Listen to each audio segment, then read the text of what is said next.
Hello everyone. आज हम एक नई सीरीज स्टार्ट करने वाले हैं पॉलिनोमियल्स। वैसे तो पॉलिनोमियल्स जो चैप्टर है वो क्लास नाइन्थ में आता है, लेकिन हम जो पढ़ाने वाले हैं वो है ना क्लास नाइन्थ के लिए भी होगा, टेंथ ट्वेल्थ। आप किसी भी क्लास में अगर आपको पॉलिनोमियल्स में कोई भी डाउट है या आप कोई भी गवर्नमेंट एग्जाम की तैयारी कर रहे हैं वहां पे अगर आपके पॉलिनोमियल्स आता है तो आप ये सीरीज देख सकते हैं। इसमें हम बिल्कुल बेसिक से लेके बिल्कुल हाई लेवल तक जाएंगे, है ना। तो स्टार्ट करते हैं। आज की क्लास है व्हाट इज पोलिनोमियल्स। पोलिनोमियल्स क्या है। उससे भी पहले पोलिनोमियल को भी स्टार्ट करने से पहले मैं आपको एक बात बताता हूँ। मैथमेटिक्स के अंदर एक चीज होती है, वर्ड होता है कांस्टेंट और एक वर्ड होता है वेरिएबल। ये दोनों वर्ड है ना बिल्कुल अलग अलग है। ध्यान से सुनना क्या होता है। कांस्टेंट होता है नंबर। नंबर जैसे मैं कह रहा हूँ आपसे फाइव। फाइव क्या है, कांस्टेंट नंबर है।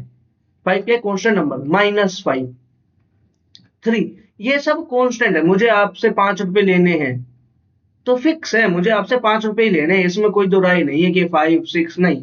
5 रुपए लेने हैं, 5 रुपए लेने हैं। तो ये बात याद रखना, यहाँ पे जो है ना ये कांस्टेंट है, फिक्स्ड नंबर है। वहीं पे दूसरी साइड एक वर्ड लिखा हुआ है वेरिएबल। वेरिएबल होता है कि जो चेंज होता रहे, टाइम टाइम पे वेरी होता रहे, टाइम टाइम के अकॉर्डिंग वेरी करता रहे, इस तरीके की सेंस। जैसे मैं कहूँ एक्स, मैं कह रहा हूँ मुझे तुमसे आज X रुपए लेने हैं। अब x क्या है भाई, x5 भी हो सकता है, x10 भी हो सकता है, x12 भी हो सकता है, ये सुनो। तो अगर कोई चीज फिक्स्ड नंबर है तो वो कांस्टेंट नंबर होता है। अगर कोई चीज वेरी करती है तो वो होती है वेरिएबल। ये बात याद रखना होगा, कांस्टेंट और वेरिएबल अलग अलग है। हाँ, हम है ना कभी कभी वेरिएबल को फिक्स कर देते हैं कोई वैल्यू असाइन करके। तो ऐसे कंफ्यूज मत होना सर, वेरिएबल हमेशा ही कांस्टेंट नहीं होगा क्या। वेरिएबल कांस्टेंट भी हो सकता है। जब मैं कह दूं x की वैल्यू 5 है भाई, अब x की वैल्यू 5 है तो है। बताओ, मैंने तुमसे कह दिया x = 5।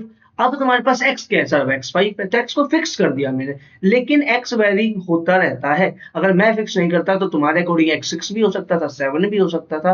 तो याद रखना कांस्टेंट और वेरिएबल अलग अलग चीजें हैं। ओके, तो आज की क्लास स्टार्ट करते हैं।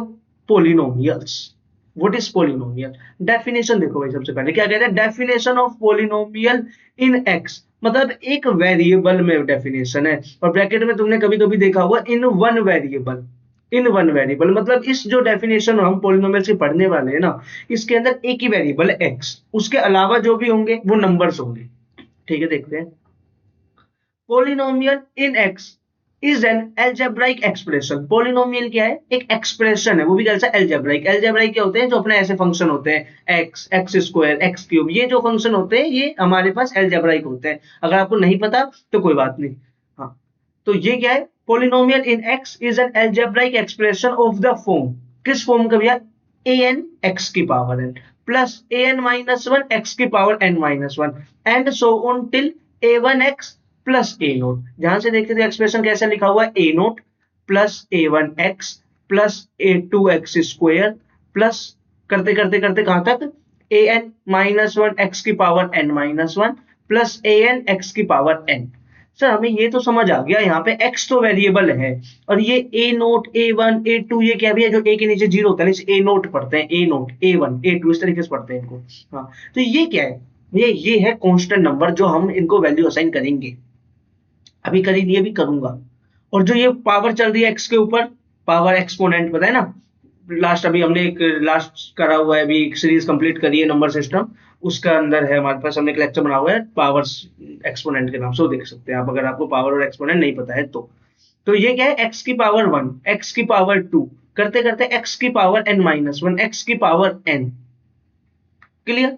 और ये आगे लिखा हुआ है an ये सब क्या है, देखो यहाँ पे लिखा हुआ है an-1, an-2, a0, ये सब है रियल नंबर्स। कौन से नंबर है भाई, ये रियल नंबर्स है। ठीक है, यहाँ पे जो an है ना वो जीरो नहीं हो सकता, ये एक और कंडीशन दी हुई है। यहाँ पे जो सबसे बड़ा जो है ना, यहाँ पे an हमने सबसे बड़ा माना हुआ है, क्या an किससे सबसे बड़ा, इस तरीके से, पहले a0 फिर a1 a2 a3, इस तरीके से an सबसे बड़ा है ना। an-1, n-1 के बाद n आता है, इसके बाद कुछ भी नहीं, रुक गए हम। तो an सबसे बड़ा है।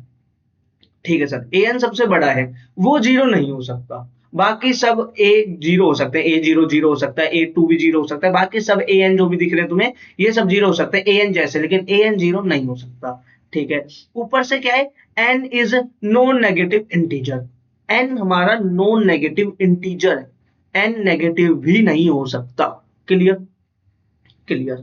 थोड़ा सा पर्टिकुलर एक बात करते हैं, कैसी बात कर रहे हैं हम। देखो, ये ऐसा नहीं लग रहा, 2 प्लस ए नोट की वैल्यू मैंने क्या रख दी 2, A1 की वैल्यू रख दी 3x। सर ये एक पोलिनोमियल है, क्या ये एक पोलिनोमियल है? सर लग तो रही है ये एक पोलिनोमियल है, क्यों? क्योंकि सर यहाँ पे है ना, पता है क्या हो रहा है, क्या हो रहा है, यहाँ पे जो A2 A3 A4 आगे जाते जाते AN तक बाकी सब कहाँ चले गए? बाकी सब कहाँ चले गए भैया? बाकी सबकी वैल्यूज मैंने जीरो मान ली, बाकी सबकी वैल्यूज मैंने क्या मान ली? जीरो। अगर बाकी सबकी वैल्यू अगर मैंने जीरो मान ली तो ये क्या बन गया? 2 + 3x। क्लियर? बाकी सब जीरो, तो क्या ये पोलिनोमियल है? यस, ये पोलिनोमियल है। क्यों? क्योंकि सर यहाँ पे ना सारी कंडीशन सेटिस्फाई होती है। कौन कौन सी? ए नोट सर 2 है, कंपेयर करके देख लो। A1 सर 3 है, कंपेयर हम कैसे करते हैं भैया? इसके पीछे x है, इसके पीछे x है, इसके आगे जो लिखा हुआ है वो A1 हो गया। ठीक है, तो A1 हो गया 3। A2 क्या है? सर यहाँ पे कुछ भी नहीं लिखा। क्या ऐसा नहीं होगा? 0x² plus 0x³ plus 0x⁴ इस तरीके से अगर सब कुछ लिखा हुआ है तो सर समझ गए, वो सब जीरो हो गए। तो इसका मतलब ये क्या है? एक पोलिनोमियल है। क्लियर? क्लियर। एक और एग्जांपल देखते हैं, 2 + 4x²। सर ये पोलिनोमियल है? पता नहीं, देखते हैं भैया। मैंने क्या करा, ए नोट की वैल्यू तो रख दी 2, A1 की वैल्यू रख दी 0, तो सर आपने लिखा नहीं 0x। अगर भैया किसी को भी जीरो से मल्टीप्लाई करते हो तो वो जीरो बन जाता है, और उसको कभी भी ऐड करते हो तो कोई फर्क नहीं पड़ता। तो सोच लो मैंने इसी में G2 में ऐड कर दिया, कोई फर्क नहीं पड़ेगा, याद रखना ये बात। इसके बाद आता है A2x²। सर A2x², तो x² तो है और A2 की जगह पे लिखा हुआ है 4, कोई दिक्कत नहीं है। सर A3x³ नहीं है। अरे भैया उन सब की वैल्यू A3 A4 A5 ये सब मैंने जीरो लिख दिए। यहाँ पे मैं लिख के दिखा देता हूँ। मैंने क्या मान लिया? A1 A3 A4 करते करते AN are all zero, are all zero. या AN तो रियल नंबर है ना, तो रियल नंबर तो जीरो भी होता है, हमें पता है। तो ये सब मैं जीरो मान लिया, तो ये भी क्या बन गई? एक पोलिनोमियल बन गई। इसके अंदर बीच में कोई टर्म मिसिंग है, जैसे यहाँ पे अगर तुम देखो तो टर्म मिसिंग है, कांस्टेंट टर्म है। कांस्टेंट के टर्म नहीं बोलेंगे अभी, टर्म वर्ड यूज नहीं करते, टर्म बताऊं क्या होता है। ये क्या है भैया? कांस्टेंट नंबर है, और ये 4x², ये भी एक वैल्यू लिखी हुई है। इनके बीच में एक चीज और आनी चाहिए थी, A1x, ऐसा कुछ आना चाहिए था, वो नहीं आ रहा। कोई बात नहीं, इस बात से कोई भी फर्क नहीं पड़ता। क्या पता नहीं सच में A1 की वैल्यू क्या है? जीरो है। समझ गए? आगे चलते हैं, एक और एग्जांपल देखो भैया। 2 + 2 नहीं, बार बार 2 ऐसा लग रहा है, हमेशा A नोट 2 ही होगा, नहीं। 3 + 4/x, क्या ये पोलिनोमियल है? सर यस, ये एक पोलिनोमियल है। सच में ये पोलिनोमियल है? सर हाँ है ना, यहाँ पे ऐसे तो लिखा हुआ है। A नोट तो हो गया 3, A1 हो गया 4, और x ऊपर आना था, x नीचे आ गया। यहाँ पे ध्यान से देखो तो ये कैसा लिखा हुआ है? 3 + 4। अगर कोई भी नीचे लिखा होता है तो उसकी पावर ऊपर -1 होती है ना? उसकी पावर कितनी होती है? -1। सो x की पावर -1, तो ये हमने n दिखाता है, ऊपर जो होता है n, क्या वो कभी नेगेटिव हो सकता है? Non negative integer. जो ऊपर लिखा है वो कभी भी नेगेटिव नहीं हो सकता। इसका मतलब ये पोलिनोमियल नहीं है। बात समझ गए? ये पॉलिनोमियल नहीं है। क्यों? क्योंकि यहाँ पे x की पावर नेगेटिव आ गई। समझ गए? समझ गए। एक और एग्जांपल देखो भैया, x + x² + x³ + 5 + 1/x⁴ क्या ये पॉलिनोमियल है? सर नहीं है ना, x लिखा है, फिर x² फिर 5। भैया प्लस में तुम आगे पीछे कैसे भी लिखो कोई फर्क नहीं पड़ता। देखो 2 + x लिखाओ या फिर x + 2 लिखाओ, ये एक ही बात है। आगे पीछे लिखने से कोई फर्क नहीं पड़ता। ठीक है सर। तो सर x को देख के तो लगता है, x² को देख के भी लगता है, x³ को देख के भी लगता है, और ये तीनों ऐड भी हो रहे हैं, +5 यहाँ भी लगता है, 1/x³। इसको अगर ऊपर लेके जाऊं तो ये क्या बनेगा सर? x की पावर -3, x की पावर -3। अगर x की पावर -3 आता है तो आ गया ऊपर नेगेटिव इंटीजर। लेकिन मुझे क्या चाहिए? Non negative integer. तो सर ये भी पॉलिनोमियल नहीं है। और देखो भाई, एक एग्जांपल और देखो, मैं रखता हूं 1 + x + x⁻², x⁻² +x⁵ ये है? सर नहीं है। क्यों नहीं है? क्योंकि सर यहाँ पे -2 आ रहा है। क्या आ रहा है यहाँ पे? -2 आ रहा है। x की पावर हमेशा एक इंटीजर होना चाहिए, वो भी कैसा पॉजिटिव, वो भी कैसा इंटीजर पॉजिटिव या जीरो। सर जीरो तो यहाँ पे लिखा ही हुआ है, ध्यान से देखो, मैंने तुम्हें बताया था किसी की भी पावर जीरो, बस जीरो को छोड़ के किसी की भी पावर जीरो करो वो वन होता है। तो यहाँ पे वन को मैं ऐसे लिख सकता हूँ, वन इंटू एक्स की power zero, yes, plus x की पावर -2। सर ये है नेगेटिव, पावर नेगेटिव नहीं हो सकती। सर यहाँ पे हो गई, इसका मतलब ये क्या है, एक पोलिनोमियल नहीं है। समझ गए, समझ गए। एक और एग्जांपल देखते हैं, 1 + x⁻², एक्स की पावर 1/2, ये पोलिनोमियल नहीं, सीधा काट दो, नहीं। क्यों? सर यहाँ पे है ना, पावर है ना 1/2 आ गई, हमारे पास पावर क्या होनी चाहिए, पावर सिर्फ नेचुरल नंबर होना चाहिए, pose no negative integer, natural number में जीरो जोड़ दो, तो पर्टिकुलरली बोल दूं तो होल नंबर पावर होनी चाहिए, किसकी, हमारे पास एक्स की जो पावर है वो होल नंबर होनी चाहिए। क्लियर, क्लियर, समझ गए, चलते हैं आगे। तो अब तुम देख के पहचान सकते हो कौन सी चीज पोलिनोमियल है या नहीं। एक चीज और होती है कंफ्यूजिंग, जो हमें कंफ्यूज करती है, इज इक्वल्स टू में जीरो, या अगर इज इक्वल्स टू में जीरो लिखा है ना तो भी वो पोलिनोमियल नहीं है। तो याद रखना, इज इक्वल्स टू में जीरो भी नहीं होना चाहिए, बस ऐसा कुछ। तुम्हें चेक करनी है कोई भी चीज पोलिनोमियल है या नहीं, तुम्हें आना है और इसके साथ कंपेयर करके देख लेना है। क्लियर, समझ गए। तो हमें पता चल गया कौन सी चीज पोलिनोमियल होती है और कौन सी चीज पोलिनोमियल नहीं होती। इसके बाद देखो एक नई फोटो चिपकाई हुई है, क्या कहता है भाई, ये जो पावर है इसे एक्सपोनेंट बोलते हैं जी, हमें पता है। ये जो है ना an(x) की पावर n, an(x) की पावर n, an-1 x की पावर n-1, a1x, a0, इन सबको बोलते हैं टर्म। क्या बोलते हैं इनको, टर्म। ये एक टर्म है, ठीक है, क्या ये एक टर्म, किसकी टर्म है, टर्म ऑफ अ पोलिनोमियल, ये एक पोलिनोमियल की टर्म है। क्लियर, समझ गए। इस एग्जांपल नंबर 5 इसकी बात करते हैं, इस वाले एग्जांपल की। सर ये तो पोलिनोमियल नहीं है, टर्म कहां से बोलोगे, ये वाला एक ऐसा एग्जांपल देखते हैं जो हमने पोलिनोमियल बनाया है। ये देखो, ये वाला एग्जांपल, फर्स्ट एग्जांपल जो था, क्या कहता है, 2 + 3x, इसमें एक टर्म है 2, इसमें दूसरी टर्म है 3 + x, सॉरी 3 + x नहीं 3x। क्लियर, एक टर्म है 2 और दूसरी टर्म है 3x। क्लियर, इसके बाद दो टर्म है। सर इसके पास कितनी टर्म है, इस वाले एक्सप्रेशन के पास, इस वाले एक्सप्रेशन के पास भैया a0 एक टर्म, a1x पूरा एक साथ, भाई a1x पूरा मिलके एक टर्म बनता है, ऐसा ना हो a1 को या अकेले x को तुम टर्म बोल दो, नहीं, a1x पूरा मिलके एक टर्म बनाता है, दो टर्म। ऐसे इसका आगे आगे a2x थर्ड टर्म, ऐसे करते करते ये होगी हमारी n+1 एथ टर्म। कितनी टर्म, n+1 टर्म।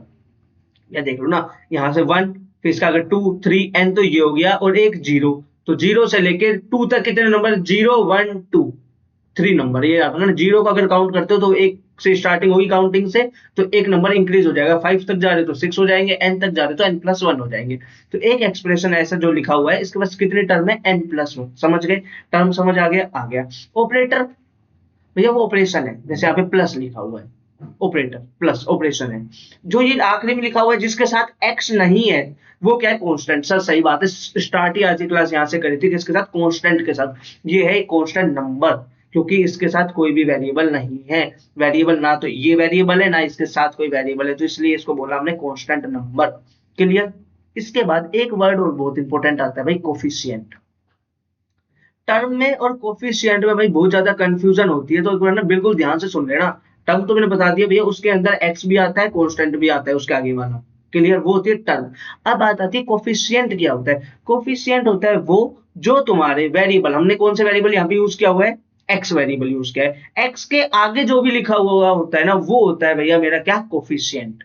समझ गए, एक्स के आगे जो लिखा हुआ है वो होता है कोफिशिएंट। अब सर यहाँ पे तो ना एक्स तो भैया बहुत सारे लिखे हुए हैं, एक एक्स लिखा हुआ है, एक एक्स की पावर 2 लिखा हुआ है, एक्स की पावर 3 लिखा हुआ है, एक्स की पावर n लिखा हुआ है, तो भैया सबके अलग अलग नाम है। कैसे नाम है, कोफिशिएंट ऑफ, अलग अलग कोफिशिएंट का अलग अलग नाम नहीं है, पर इन सबके तो अलग अलग नाम है ना, x, x square, x cube, इस तरीके से, तो इनके कोफिशिएंट अपने आप बदल गए। कोफिशिएंट ऑफ, कोफिशिएंट को शॉर्ट फॉर्म में लिख दिया COEF dot, coefficient of x. Coefficient of x क्या है, जो एक्स के आगे लिखा हुआ है, एक्स के आगे क्या लिखा हुआ है, A1। और दूसरी बात, इसका आगे जो साइन लगा हुआ है ना यहाँ पे प्लस का, अगर मान लो ऐसे लिखा होगा, तो एक सेकंड रुक जाओ, ये बताता हूँ। कोफिशिएंट ऑफ एक्स क्या हो गया, A1। कोफिशिएंट ऑफ एक्स की पावर 3 क्या हो गया, सर यहाँ पे होगा a1x a2x² इस तरीके से पैटर्न चलता चलता, जैसे a1n-1 x की पावर n-1, मतलब जो पावर है ना वही a के नीचे लिखा हुआ है, तो यहाँ पे a3 आया होगा। Clear clear. एक एग्जांपल देखते हैं, उसमें और बातें समझते हैं। देखो एक पोलिनोमियल दे दी हमें, क्या 3 प्लस 4x प्लस x की पावर 5, बाकी x कहाँ गए भैया, वो सब जीरो हो गए, उनके कोफिशिएंट जीरो हो गए। देखते हैं क्या हो गया। मैं तुमसे पूछूं कोफिशिएंट ऑफ x की पावर जीरो, x की पावर जीरो, तो सर कोफिशिएंट ऑफ ये किसका है, कांस्टेंट। कोफिशिएंट ऑफ कांस्टेंट बोलना अच्छा नहीं लगता, हम क्या बोलेंगे, कांस्टेंट टर्म। क्या बोलेंगे इसको, कांस्टेंट टर्म। तो कांस्टेंट टर्म और कोफिशिएंट ऑफ x की पावर जीरो सेम होता है। क्लियर। कितना है सर, यहाँ पे 3 है, ये 3 है कांस्टेंट टर्म, और यही क्या है, कोफिशिएंट ऑफ x की पावर जीरो, इसके मल्टीप्लाई में 1 है ना, उसी को हमने x की पावर जीरो लिख दिया, समझ गए। कोफिशिएंट ऑफ x क्या है भाई, यहाँ पे कोफिशिएंट ऑफ x, सर यहाँ पे कोफिशिएंट ऑफ x है जो x के आगे, x का है सर यहाँ पे, इसके आगे क्या लिखा हुआ है 4, 4 x को थोड़ा सा चेंज कर दे, माइनस x की पावर 6 और लगा देते हैं इसके आगे। इसके बाद तुम बताओ भैया मुझे कोफिशिएंट ऑफ x स्क्वायर क्या है, सर इस पोलिनोमियल में तो x स्क्वायर है ही नहीं, तो इसके पास कोफिशिएंट भी नहीं होगा। ऐसा नहीं है, कोफिशिएंट हर x के पावर के पास होता है।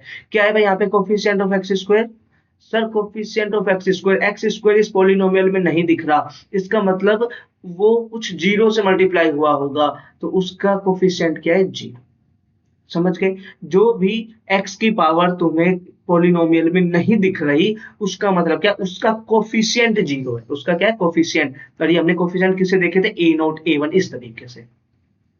कोफिशिएंट ऑफ x की पावर 6 क्या होगा, सर 1, भैया नहीं, हमेशा कोफिशिएंट होता है जो x के आगे लिखा है, x की पावर 6 के आगे क्या लिखा है, 1, भैया -1, क्योंकि हमें ऑपरेटर प्लस बनाना है, हमें इसको अच्छे से लिखूं तो ऐसे लिखना है 3 प्लस 4x प्लस x की पावर 5 प्लस -1 x की पावर 6, इसको मुझे क्या बना के रखना है, प्लस बना के रखना है। अगर इसको प्लस बनाऊंगा तो ये क्या बन जाएगा, -1। क्लियर, -1 कोफिशिएंट क्या होगा, -1 ना कि 1। यहाँ पे बहुत ज्यादा बच्चे गलती कर देते हैं, यहाँ पे कोफिशिएंट लिख देते हैं 1, भैया हमें साइन प्लस का बनाना है, और तुम्हारे पास पोलिनोमियल में माइनस का है, तो इसका मतलब वो जो नंबर है ना तुम्हारा कोफिशिएंट है वो नेगेटिव है, इसलिए यहाँ पे क्या है, नेगेटिव। Clear clear. इसके अलावा कोई भी बड़े कोफिशिएंट देख लो भैया, किसी भी बड़ी पावर के, कोफिशिएंट ऑफ x की पावर 100, सर जीरो। जो भी तुम्हें पोलिनोमियल में नहीं दिख रहे उन सबका कोफिशिएंट क्या है, जीरो। तो हमें क्या क्या समझ आ गया यहाँ से, कोफिशिएंट और टर्म। और टर्म क्या है, टर्म पूरी है, -x की पावर 6 एक टर्म है, x की पावर 5 एक टर्म है, 4x एक टर्म है, लेकिन 4 क्या है, कोफिशिएंट ऑफ x है, ये बात याद रखना भाई। कोफिशिएंट ऑफ x क्या है, 4, और ये टर्म क्या है, 4x, ये बात याद रखना, समझ गए। इसका आगे चल भैया, जैसे इन्होंने भी एक एग्जांपल दिया हुआ है, देखो ये कहते हैं जो 8 है 5 है, ये सब कोफिशिएंट है किसके, इस वेरिएबल के अकॉर्डिंग। ये x वेरिएबल है, ये x स्क्वायर वेरिएबल है, मतलब है तो वेरिएबल x, उसकी पावर 2, तो ये कोफिशिएंट है 5 को, -5 कोफिशिएंट है x का, 8 कोफिशिएंट है x स्क्वायर का। क्लियर। यहाँ पे 6 क्या है सर, कांस्टेंट टर्म है, 5-5x क्या है, एक टर्म है, 8x स्क्वायर क्या है, एक टर्म है, तो हमने इसको काउंट किया, ये इसको नंबर 1 टर्म बोल दिया, इसको नंबर 2 बोल दिया, इसको नंबर 3 बोल दिया। ऐसा भी हो सकता है तुम इसको नंबर 1 टर्म बोल दो, इसको नंबर 2 टर्म बोल दो, इसको नंबर 3 टर्म बोल दो। यहाँ पे लिखा हुआ है वेरिएबल विद एक्सपोनेंट्स, मतलब ये किसकी बात कर रहा है, एक्स स्क्वायर, एक्स हमारा वेरिएबल है, और ये हमारे पास हो गया टर्म। एक और छोटी सी बात याद रखना, तुम बताओ ये पोलिनोमियल है या नहीं, सर ये पोलिनोमियल नहीं है, यहाँ पे x नहीं है, यहाँ पे y आ गया। भैया ये जो पोलिनोमियल है ये क्या है, पोलिनोमियल इन वेरिएबल y।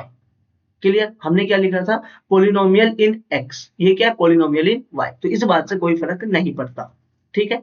वो तुम्हें बस कहेगा पोलिनोमियल है या नहीं, तुम्हें ये देखना है कि यहाँ पे जो हमारे पास वेरिएबल लिखा हुआ है उसकी पावर एक होल नंबर है या नहीं, ठीक है। दूसरी बात, उसके आगे जो लिखे हैं वो हमारे पास रियल नंबर है या नहीं। क्लियर। बस इतनी सी बात हमें देखनी है। यस, ये भी क्या एक पोलिनोमियल है। आज के लिए बस इतना ही। हमें पता चल गया आज की क्लास में कि कोई भी एक्सप्रेशन को देख के तुम बता सकते हो वो पोलिनोमियल है या नहीं। Thank you.